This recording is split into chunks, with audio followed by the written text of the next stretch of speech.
विचार करा, एका विभागात 80,000 सरकारी नोकऱ्यांसाठी जागा उपलब्ध आहेत, तरीही निवड झाली फक्त 12 जणांची. होय, तुम्ही बरोबर ऐकलत, फक्त 12. सरकारच्या लाडक्या भावाची अशी थट्टा का झाली? गेल्या काही महिन्यांपासून आपण एकाच गोष्टीची चर्चा ऐकतोय, ती म्हणजे लाडकी बहीण आणि लाडका भाऊ. सरकारने घोषणांचा पाऊस पाडला. युवकांसाठी बेरोजगारी कमी करण्यासाठी मुख्यमंत्री युवा कार्य प्रशिक्षण योजना मोठ्या गाजावाजासह सुरू केली. काय सांगितलं गेलं होतं? की मुलांना 10,000 रुपयांपर्यंत स्टायपेंड मिळेल, कामाचा अनुभव मिळेल आणि बेरोजगारीची समस्या सुटेल. टीव्हीवर जाहिराती झळकल्या, बॅनर लागले. पण मित्रांनो, जाहिरातींच्या पलीकडे जाऊन जेव्हा आपण ग्राउंड रियालिटी किंवा जमिनी वास्तव तपासतो, तेव्हा धक्कादायक माहिती समोर येते.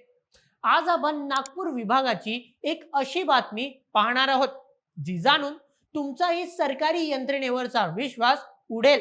ही योजना फक्त कागदावरच सुसाट आहे का? आणि अधिकाऱ्यांनी या योजनेचा बट्ट्याबोळ कसा केला, हेच आज आपण सविस्तर पाहणार आहोत. चला मग सुरुवात करूया आजच्या व्हिडिओला. विषयाच्या मुळाशी जाण्याआधी ही योजना नेमकं काय स्वप्न घेऊन आली होती ते थोडक्यात बघूया. लोकसभेच्या निकालानंतर आणि विधानसभेच्या तोंडावर महाराष्ट्र सरकारने युवकांसाठी मुख्यमंत्री युवा कार्य प्रशिक्षण योजना जाहीर केली. यालाच आपण लाडका भाऊ योजना म्हणूनही ओळखतो. याचे स्वरूप काय होते?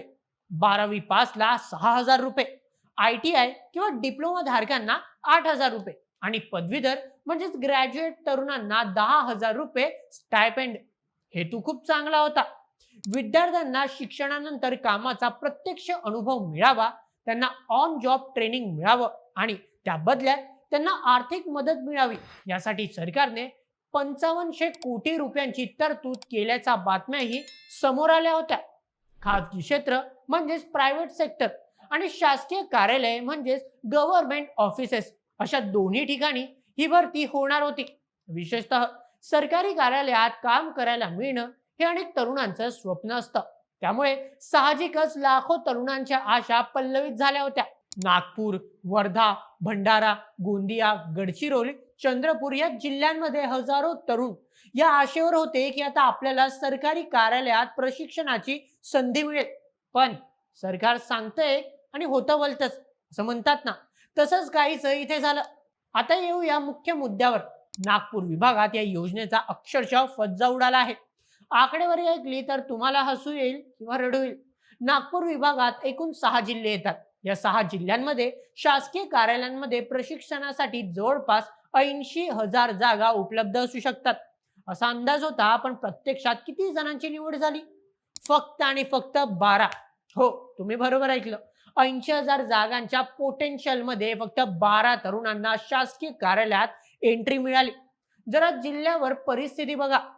भंडारा इथे जिल्हाधिकाऱ्यांनी आदेश देऊनही 68 पैकी फक्त 12 विभागात नोंदणी झाली.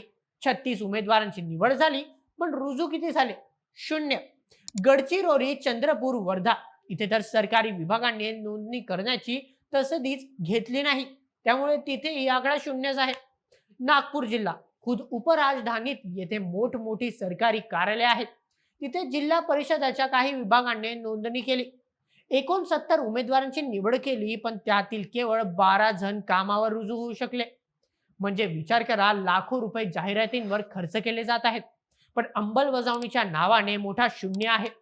शासकीय अधिकारी स्वतः या योजनेला प्रतिसाद देत नाहीयेत. का? कारण त्यांच्यात उदासीनता आहे. आता प्रश्न पडतो की असं का झालं? ही योजना फेल का जाते? याची काही प्रमुख कारणं समोर येत आहेत. चला पाहूया. सर्वप्रथम अधिकाऱ्यांची उदासीनता. बातमीनुसार अनेक विभाग प्रमुखांनी HODs पोर्टलवर त्यांच्या विभागाची नोंदणीच केली नाही. का? कारण त्यांना वाटतंय की नवीन काम कोण करणार? त्यांना प्रशिक्षणार्थींना सांभाळणं कटकटीचं वाटतंय का? द्वितीय, भीती आणि संभ्रम. अधिकाऱ्यांना भीती वाटते की जर आपण चुकीच्या उमेदवाराची निवड केली किंवा प्रक्रियेत काही चूक झाली तर कारवाई आपल्यावर होईल. त्यामुळं ना राहिला बांबू ना वाजेल बासरी या चालीवर त्यांनी भरती प्रक्रियाच राबवली नाही. मग तृतीय, तांत्रिक घोळ. योजनेच्या सुरुवातीला पोर्टल चालत नव्हतं. नंतर OTPचे प्रॉब्लेम आले. जेव्हा पोर्टल चाललं तेव्हा सरकारी विभागांनी पाठ फिरवून टाकली. मग चौथं, फक्त खासगी क्षेत्रावर भर. सरकार आता म्हणतंय की खासगी म्हणजे प्रायव्हेट उद्योगांमध्ये जागा आहेत. पण मित्रांनो, गावाकडच्या मुलाला गावातल्या तलाठी ऑफिसमध्ये, तहसीलमध्ये किंवा जिल्हा परिषदेत काम करायचं असतं. त्याला MIDC मध्ये लेबरचं काम किंवा साधी नोकरी नको असते. ही सरकारी अनुभव मिळवण्याची संधी होती, जी प्रशासनाच्या अलगर्जीपणामुळे वाया जात आहे. जेव्हा एखादी योजना फक्त कागदावर असते आणि जमिनीवर उतरत नाही, तेव्हा ती फक्त निवडणूक जुमला वाटू लागते. शेवटी मुद्दा हाच आहे की योजनांची नावं बदलली, जाहिरातांचे रंग बदलले, तरी तरुणांचं नशीब बदलत नाहीये. नागपूर विभागाचं हे उदाहरण हेच दाखवून देतं की प्रशासन आणि सरकार यांच्यात ताळमेळ नाहीये. 80,000 जागांची शक्यता असताना फक्त 12 जणांना काम मिळणं हे महाराष्ट्राच्या सुशिक्षित बेरोजगारांच्या जखमेवर मीठ सोडण्यासारखं आहे. तुमचं यावर काय मत आहे? तुमच्या जिल्ह्यात या योजनेची काय परिस्थिती आहे? तुमचे मत आम्हाला कमेंटमध्ये नक्की कळवा. आणि अशाच व्हिडिओसाठी सबस्क्राईब करायला विसरू नका. बोल MH आपल्या युट्यूब चॅनलला. धन्यवाद.